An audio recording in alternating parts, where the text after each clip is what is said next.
सभी को good evening. मैं मुकेश सर और नायरा ऑनलाइन क्लासेस में आप सभी का हार्दिक स्वागत है और हार्दिक अभिनंदन है।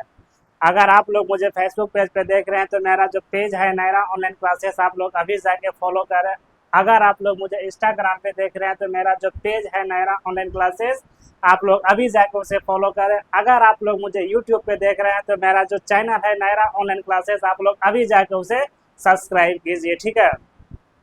तो आज जो है क्लास 10 का, ठीक है, आज जो है क्लास 10 का सामाजिक विज्ञान का, ठीक है, सामाजिक विज्ञान यानी एसएसटी, ठीक है, यानी एसएसटी, ठीक है, एसएसटी का टॉप हम 8 प्रश्न, ठीक है, टॉप हम 8 प्रश्न करवाने वाले हैं जो कि एग्जाम में हर बार परीक्षा में पूछा जाता है, हर बार परीक्षा में पूछा जाता है। एकदम आसान भाषा में समझने का प्रयास करेंगे और ये क्वेश्चन जो है बहुत क्वेश्चन जो है वीवीआई क्वेश्चन है, तो वीवीआई क्वेश्चन है।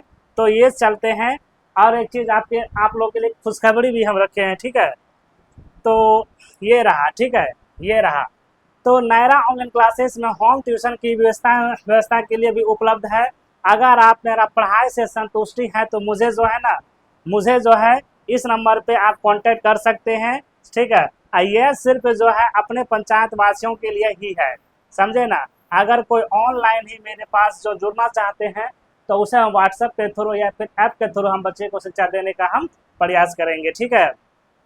अगर आप लोग को मेरा पढ़ाई अच्छा लगेगा तभी हमसे आप जुड़ सकते हैं, अन्यथा नहीं। टीचर पढ़ाने वाला बहुत है, आप उनसे पढ़िए जाके, कोई दिक्कत नहीं है। फिर चलते हैं। ये रहा क्वेश्चन, ठीक है, ये रहा क्वेश्चन, ठीक है, ये रहा क्वेश्चन। तो इसे हम थोड़ा इसका जो है बैकग्राउंड चेंज कर देते हैं, ठीक है, चलिए, ठीक है। ये रहा, समझ में आ रहा है क्वेश्चन, ठीक है, प्रश्न समझ में आ रहा है। अगर आ रहा है तो आप लोग कमेंट में यस लिखें, ठीक है, अगर आ रहा है तो कमेंट में आप लोग यस लिखें, ठीक है।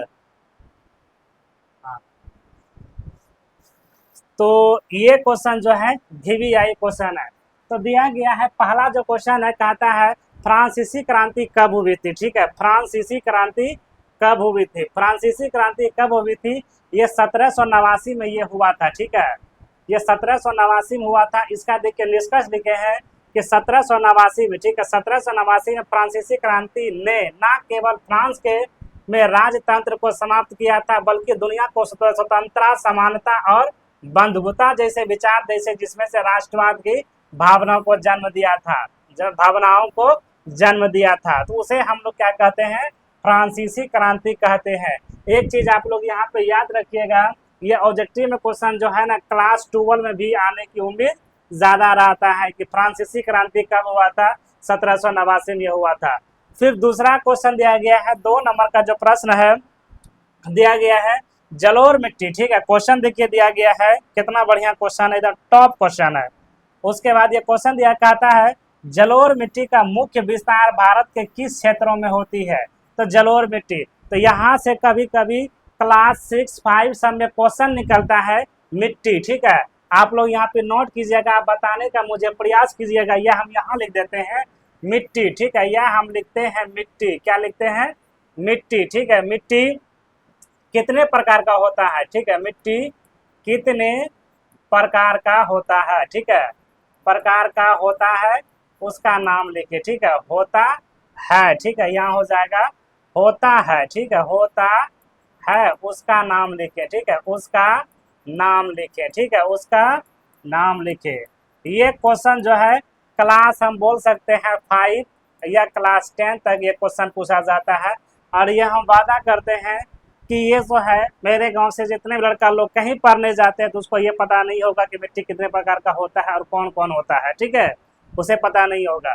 फिर इसका देखिए यहाँ पे आंसर जो दिया गया है, इसमें दिया गया है उत्तरी मैदान, ठीक है, उत्तरी मैदान गंगा, सतलज, ब्रह्मपुत्र के मैदान में ये जो है जलोढ़ मिट्टी पाई जाती है, ये जलोढ़ मिट्टी पाई जाती है। इसका व्याख्या देखिए है, जलोढ़ मिट्टी भारत की सबसे उपजाऊ मिट्टी मानी जाती है, जलोढ़ मिट्टी जो है भारत की सबसे उपजाऊ मिट्टी मानी जाती है। यहाँ से आप एक क्वेश्चन भी नोट कर सकते हैं, यहाँ से आप जो है एक क्वेश्चन को भी नोट कर सकते हैं, ठीक है, यहाँ से एक क्वेश्चन निकलेगा, ठीक है, आप लोग साथ दीजिए, सही प्रश्न को हम निचोड़ के रख देंगे, ठीक है। तो यहाँ से क्वेश्चन लिखिएगा कि भारत की सबसे उपजाऊ मिट्टी को क्या कहते हैं, ठीक है। यहाँ से क्वेश्चन लिखिए, ठीक है। भारत की, ठीक है, भारत की सबसे, क्या लिखेंगे, सबसे उपजाऊ, ठीक है, उपजाऊ, ठीक है, उपजाऊ मिट्टी, ठीक है, उपजाऊ मिट्टी कौन सी होती है, ठीक है। कौन सी होती है, कौन सी होती है। तो ये आपका आंसर हो जाएगा जलोढ़ मिट्टी। ये क्या आपका आंसर हो जाएगा, जलोढ़ मिट्टी, ठीक है, जलोढ़ मिट्टी, ठीक है। ये आपका आंसर हुआ, ठीक है। उसके बाद अगला जो फिर इसमें प्रश्न दिया गया है, अगला प्रश्न हम लोग देखते हैं। और यहाँ पे दिया गया है कि जो नदियों से द्वारा बहाकर या लाए गए निपक्षों से बनी होती है, यह कृषि के लिए अत्यंत महत्वपूर्ण होती है। यह कृषि के लिए अत्यंत महत्वपूर्ण होती है, ठीक है। फिर अगला प्रश्न चलते हैं, अगला प्रश्न, ठीक है। अगला, ठीक है, अगला देखिए, हाँ ठीक है, वीडियो ठीक आ रहा है। फिर अगला जो दिया गया है इसमें से यहाँ पे क्वेश्चन इंपॉर्टेंट है कि जो कि हमेशा क्लास 10 फाइनल ईयर में ये पूछा जाता है, हमेशा जो है ये पूछा जाता है। तो प्रश्न देखिए क्या है, प्रश्न जो दिया गया है एकदम लाजवाब प्रश्न है। तो दिया गया है, कहता है लोकतंत्र में सत्ता की साझेदारी का क्या महत्व है। यह क्वेश्चन ऐसे आपसे पूछ सकता है कि लोकतंत्र में सत्ता की साझेदारी का क्या महत्व है। ये क्वेश्चन भी आने की संभावना ज्यादा रहता है। और 3 नंबर में मेरा प्रश्न की है कि लोकतंत्र में सत्ता की साझेदारी का मुख्य लाभ क्या है। तो मुख्य लाभ क्या है, तो यहाँ पे हम बोल सकते हैं, या पहला क्वेश्चन हम लोग बोल सकते हैं कि संविधान में लोकतंत्र का क्या अधिकार है। संविधान में लोकतंत्र का क्या अधिकार है, या फिर क्वेश्चन आप यहाँ से लिखाइए लोकतंत्र को कितने भागों में बांटा गया है। तो लोकतंत्र को जो है 2 भागों में बांटा गया है, एक शासन और एक जनता। यानी जनता द्वारा चुने गए प्रतिनिधि को हम लोग क्या करते हैं, लोकतंत्र भेजने का हम लोग प्रयास करते हैं। तो यहाँ से बार बार क्वेश्चन जो है ना पूछा जाता है, ठीक है, पूछा जाता है, हमेशा जो है पूछा जाता है। तो इसका देखिए आंसर जो दिया गया है कि विभिन्न सामाजिक समूह, ठीक है, दिया गया है विभिन्न सामाजिक समूह के बीच में ये टकराव को ये कम करना, ठीक है, कम करना। सत्ता की साझेदारी का अर्थ होता है निर्णय लेने की प्रक्रिया में समाज के सभी वर्ग, जैसे जाति हो गया, धर्म हो गया, भाषा हो गया, को शामिल करना, जिससे देश की अखंडता बनी रहती है, जिससे देश की अखंडता बनी रहती है। हम एक वीडियो में हम बताए थे कि आर्टिकल 14 में क्या लिखा गया है कि हम सभी एक साथ मिलजुल कर कार्य करिए। और आर्टिकल 15 में लिखा गया है संविधान में कि लिंग के आधार पर भेदभाव नहीं होना चाहिए। तो बिहार सरकार ऐसा क्यों करता है कि जितना भी लड़कियां मैट्रिक या फिर इंटर में पास होती है उनको प्रोत्साहन राशि दिया जाता है और लड़के लोग को नहीं दिया जाता है। तो ये हम वीडियो उस पर बनाए थे, जो कि संविधान में हम लोग को लिखा गया है।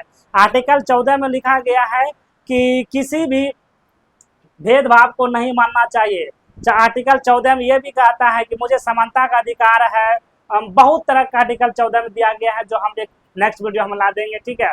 और आर्टिकल 15 में ये साफ साफ लिखा गया है कि लिंग के आधार पर किसी भेदभाव नहीं होना चाहिए। तो फिर बिहार सरकार ऐसा भेदभाव क्यों करता है, आप लोग कमेंट में मुझे बताइए, ठीक है।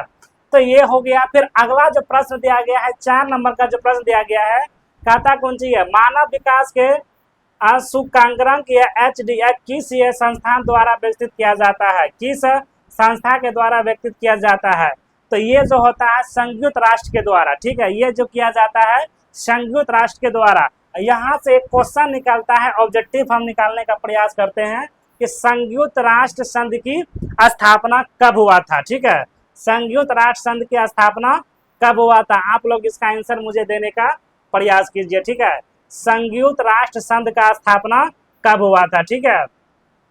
तो इसका देखिए आंसर दिया गया है, ये कहता कौन सी है, स्वास्थ्य, शिक्षा और यह प्रति यह व्यक्ति आय के आधार पर देशों से विकास को यह मापता है, जो यह बताता है कि केवल पैसा ही, ठीक है, केवल पैसा ही विकास का एकमात्र साधन है, ठीक है, एक विकास मात्र साधन है, केवल पैसा ही विकास का एकमात्र साधन नहीं है, ठीक है, मात्र साधन नहीं है।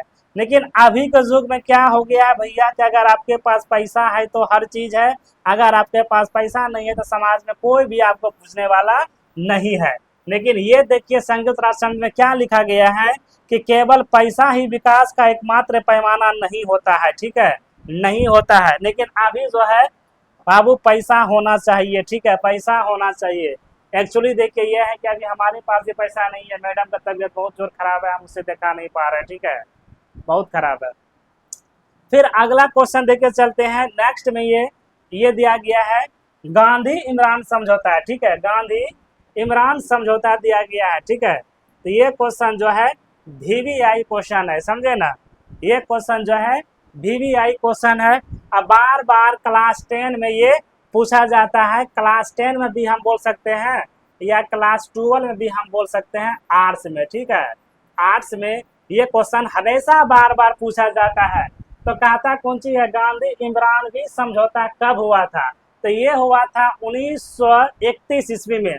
अब यहाँ पे ये चीज जानना है कि गांधी इमरान समझौता कहाँ किया गया था, ठीक है, कहाँ हुआ था, ठीक है, कहाँ हुआ था। आप लोग इसका आंसर मुझे कमेंट में बताने का प्रयास कीजिए, ठीक है। इसका देखिए व्याख्या जो दिया गया है कि इस समझौता के तहत गांधी जी ने सविनय अज्ञात आंदोलन, यहाँ से भी क्वेश्चन निकलता है कि सविनय अज्ञात आंदोलन महात्मा गांधी जी ने कब किया था। उसके बाद ये निकलता है आंदोलन, ठीक है, को स्थगित कर दिया था और दूसरे गोलमेज सम्मेलन में भाग लेने के लिए लंदन जाने का स्वीकार किया था महात्मा गांधी जी ने। एक चीज देखिए हम बताते हैं, यहाँ से जो है ना ये गोलमेज सम्मेलन कब हुआ था, ये 12 में है, आर्ट्स में ये बार बार जो है ना क्लास 12 में क्वेश्चन में पूछा जाता है कि गोलमेज सम्मेलन कब हुआ था, ठीक है, और ये किसने किया था, तो महात्मा गांधी जी के द्वारा ये हुआ था। यानी महात्मा गांधी हम बोल सकते हैं कि 1500, ठीक है, 1517 से, ठीक है, 1517 से 1948 तक वो भारत में बहुत कुछ किया है, ठीक है, वो भारत में बहुत कुछ किया है। तो आप लोग यहाँ से क्वेश्चन नोट कीजिए कि महात्मा गांधी की हत्या कब हुआ था, ठीक है, महात्मा गांधी जी का हत्या कब हुआ था और ये किसने किया था, ठीक है, और ये किसने किया था। फिर उसके बाद ये 6 नंबर का जो प्रश्न दिया गया है, कहता है रबी की फसल को किन महीने में बोई जाती है, रबी फसल जो है किन महीने में बोई जाती है। तो ये प्रश्न जो है ना VVI प्रश्न है, ये छोटा बच्चा के लिए भी हम बोल सकते हैं, क्लास 5 और 2 हम बोल सकते हैं 10 तक, ठीक है। ये प्रश्न ऐसा है कि जो इम्पोर्टेंट है। तो कहता है रबी फसल को किन महीने में बोई जाती है। तो ये आपसे पूछ लेगा ऐसे भी कि रबी फसल को किस ऋतु में लगाया जाता है। तो ये जो है ना शीत ऋतु में ये लगाया जाता है, ये अक्टूबर से दिसंबर महीना में, अक्टूबर से दिसंबर महीना में। जैसे मान के चलिए क्या हो जाएगा, क्या हो जाएगा, चना हो जाएगा, गेहूं हो जाएगा, ठीक है, बहुत कुछ है, समझे ना। उसके बाद इसमें दिया गया सरसों भी हो सकता है। देखिए यहाँ पे दिया गया है रबी की फसल, ये जैसे गेहूं, अनाज, सरसों सर्दियों से ये बोई जाती है और उन्हें गर्मियों में शुरुआत या अप्रैल और महीने में की जाती है, ठीक है, अप्रैल महीने में इसकी की होती है कटाई, शुरुआत में की जाती है। ये बहुत प्रश्न VVI है जो कि हमेशा जो है क्लास 10 में ये प्रश्न पूछा जाता है। फिर अगला जो प्रश्न है, अगला 8 नंबर का प्रश्न, 7 नंबर का जो प्रश्न है वो बहुत ही VVI प्रश्न है, आप लोग समझने का प्रयास करें, ठीक है। हाँ, तो 8 नंबर जो प्रश्न है ये कहता है बेल्जियम, ठीक है, कहता है बेल्जियम के सामुदायिक सरकार, ठीक है, सरकार का चुनाव कौन करता है, कौन करता है। तो वहाँ का देखिए सबसे बड़ी बात है, वहाँ एक ही भाषा बोलने वाले लोग होते हैं। तो बेल्जियम जो है एक ही भाषा के लोग बोलते हैं, वहाँ दूसरा भाषा नहीं होता है। फिर इसका देखिए निष्कर्ष निकाले हैं कि बेल्जियम ने अपनी जाति या जटिलता को यह सुलझाने के लिए एक अंगूठी यह व्यवस्था की है, जहां अलग अलग यह भाषाई समुदाय में अपनी सांस्कृतिक और यह शैक्षिक या नीतियों का यह निर्णय लेने की शक्ति प्रदान करता है, निर्णय लेने की शक्ति प्रदान करता है, ठीक है, शक्ति लेने का प्रदान करता है। फिर 8 नंबर का जो प्रश्न है वैश्वीकरण, ठीक है, ये क्वेश्चन इंपॉर्टेंट है क्लास 10 में, ये आपसे पूछा जाएगा। इसे देखिए यहाँ पे 4 क्वेश्चन हम निकाल सकते हैं इससे, ठीक है। पहला देखिए आपसे इसमें दिया गया है वैश्वीकरण का क्या अर्थ है, यह आपसे पूछ लेगा वैश्वीकरण किसे कहते हैं, यह आपसे पूछ लेगा वैश्वीकरण का परिणाम का वर्णन दीजिए, यह आपसे पूछ लेगा कि वैश्वीकरण जो वैश्वीकरण से आप क्या समझते हैं। ये बार बार इस टाइप से भी क्वेश्चन जो है ना क्लास 10 में पूछा जाता है, क्लास 10 में पूछा जाता है, ये हमेशा, समझे ना, ये हमेशा क्लास 10 में पूछा जाता है। तो इसका देखिए आंसर हम क्या लिखे हैं, दिया गया है देश की अर्थव्यवस्था को विश्व की अर्थव्यवस्था के साथ जोड़ना, ठीक है, जोड़ना, वही मेरा क्या कहलाता है, वैश्वीकरण कहलाता है। जैसे हो जाएगा निवेश, हो जाएगा तकनीकी, हो जाएगा सेवा, हो जाएगा वस्तु, हो जाएगा, यानी एक देश से दूसरे देश में कांटेक्ट करना, उसे हम लोग क्या कहते हैं, वैश्वीकरण कहते हैं। यानी मेरा जो शक्तियां को बढ़ाने का जो प्रताप करते हैं, वही मेरा क्या कहलाता है, वैश्वीकरण कहलाता है, ठीक है। तो वैश्वीकरण का मतलब होता है किसी चीज का विकास करना, उसे भी हम लोग क्या कहते हैं, वैश्वीकरण कहते हैं। तो यहाँ दिया गया है कि इसके माध्यम से, ठीक है, इसके माध्यम से वस्तुओं, ठीक है, वस्तुओं, सेवाओं, निवेश और तकनीकी, ठीक है, तकनीकी का देश के बीच में बिना किसी बाधा के आदान प्रदान होती है, उसे हम लोग क्या कहते हैं, वैश्वीकरण कहते हैं, उसे हम लोग क्या कहते हैं, वैश्वीकरण कहते हैं। तो ये रहा 8 प्रश्न जो हम सॉल्व कर दिए हैं। तो इसी प्रकार से क्लास 10 का जो है हर सब्जेक्ट आते रहेगा, क्लास 10 और 12 का हर सब्जेक्ट आते रहेगा, ठीक है।